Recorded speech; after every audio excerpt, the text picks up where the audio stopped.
lot of people would look at you and see this big, strong surfer and think, you know, growing up, you're the last person that would ever be given a hard time. But it was kind of anything but that. Take me back to early days here in Hawaii. How much were you bullied? Well, it started, I think, in the first day of school. I think the first day of school, I got in an altercation with a giant Hawaiian kid, and he was the other biggest kid in the class, and you know, that was the beginning. Was like kindergarten. It started in kindergarten, and then just worked its way on through middle school, or you know, all the way to high school, until eventually I think I just got to the point where I got tired of it and thought maybe I shouldn't be at this school. And explain like why they would do it and what would actually happen. Yeah, well, I mean, listen, it was real simple.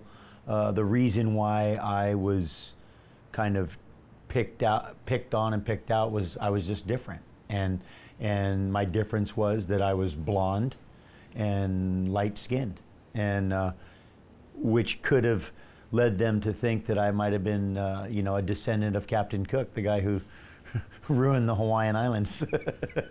I would always sit in the back of the class in the corner so that I could see what was coming.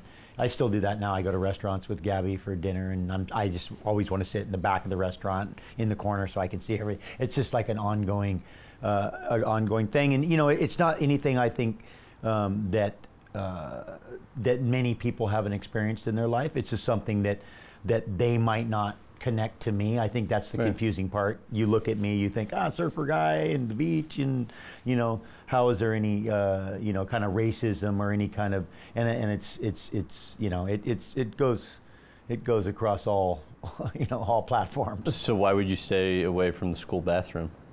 You didn't want to get caught in there. That was a vulnerable place to go to, and you might get caught by, you know, a group of guys that would try to maybe use you as a plunger. Did that ever happen to you?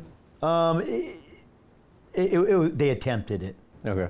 I think I had a pretty good ability to defend myself, and then I also made them work for it. So it stopped being fun, I think, with me, because it was like, yeah, this is gonna be way too much work. Yeah, right. and you might pay too. What happened one time when the teacher threatened to wash your mouth out with soap? Oh, that was early on. I think I said, you know, I said some profanity in the class, and the teacher said, I'm going to wash your mouth out with soap. And I said, that's an interesting thought. Let me save you the trouble. And the bathroom was right next to the classroom. I just stepped out, grabbed a bar of soap, and I proceeded to just bite a big old chunk of that thick old bar soap and just eat it in front of her, and she kind of was like, well, this is going to be a problem.